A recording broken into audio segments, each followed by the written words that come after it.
TIFU by stabbing myself in the leg. Not my finest moment, to be sure. I was cutting open a plastic jar, and doing it in the most dangerous way, and just as I realized, this is stupid, the knife slipped out of the plastic and into my leg. A mere inch and a half, 38.1 millimeters, away from my knee. The cut was only a little over an inch long, 27 millimeters, and maybe 3/4, 19 millimeters, deep. But because of its location, I was unable to simply butterfly it together. I'd get the bandages on, and then bend my leg and they'd fly off, and squirt blood. I put some over-the-counter blood coagulant on it, applied a compression bandage and went to urgent care. So I get to the urgent care center, get into a room, where the patient's B was set into a seated position. I consulted with a nurse practitioner who was ready to throw in 2 or 3 stitches. But first the wound needed to be cleaned. After a while, a tech came in to clean my wound. Now, a small fact, one of many, I assure you, I have a very high pain threshold. It's a known fact in my family that the women can shrug off a lot of pain, whether it be broken limbs or giving birth, and I have inherited that gift. With that in mind, be assured that I really didn't feel much pain while the tech was lightly scrubbing away at my cut. The coagulant had made a tough film inside the wound, and was being difficult to get out.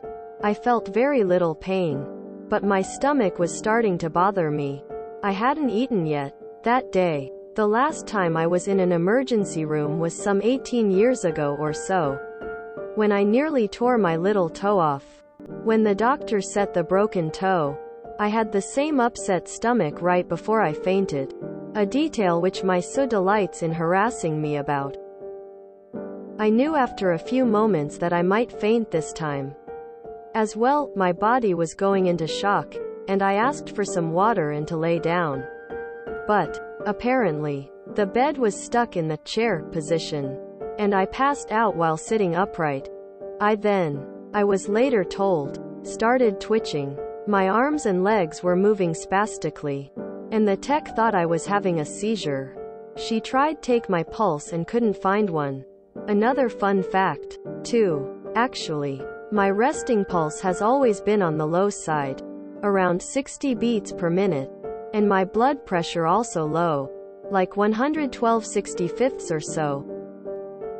The conclusion, therefore, was that not only was I having seizures, but I was also apparently dead. Next thing I know, the room was full of people.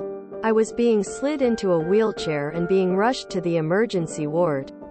I was put into a bed, my legs bent, and IV stuck in my arm and blood pressure taken.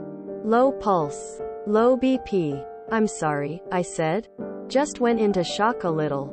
Then came the questions. No, I'm not squeamish about needles, nor blood, not epileptic nor prone to fainting spells, except for that one amusing episode. Eventually, after a full bag of saline was dripped into me, a doctor came in and glued my cut together. That poor nurse practitioner didn't even get to stitch me up.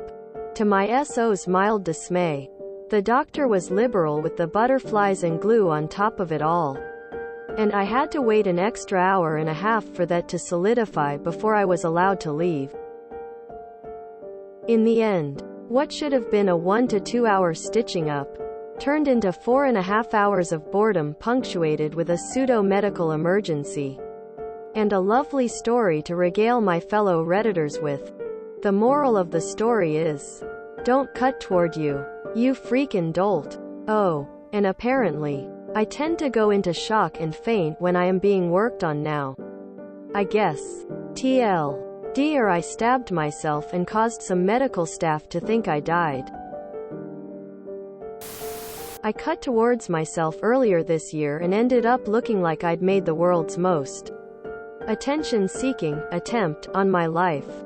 The cut was about an inch long and down my left inner wrist. I did get 3 stitches out of it, though, and with the addition of the passing out, your story is way better than mine. I once saw turning red in cinema. I had a heart attack. I almost died. That's pretty wild. Glad you're okay. I've definitely cut myself a few times, nothing to this degree I think though. I did basically chop almost my entire fingerprint off my middle finger on a hedge trimmer. It hung on slightly, just a long flap of skin. I didn't want to pay for medical procedures, so I just did the open the wound, clean it, press it together and tightly bandaged it. It healed back just fine, but if you look at that finger, the fingerprint lines no longer align and have a weird split where it healed. I also have the vital signs of a dead person. My resting HR is 55 to 60-ish. My normal temp is 96-ish. And I only breathe 5 or 6 times a minute, if that. I've recently been to the doctor quite often following a bad accident. And my O2 sat was always 100% when they checked it. My blood pressure has finally come up to 120/80ths in my older age though. No medical conditions or anything. Just another thing to make me weird, lol. If you enjoyed this video, please check out our playlists full of similar content. Epicaricast is like doom scrolling for your ears. Please like, share, and subscribe.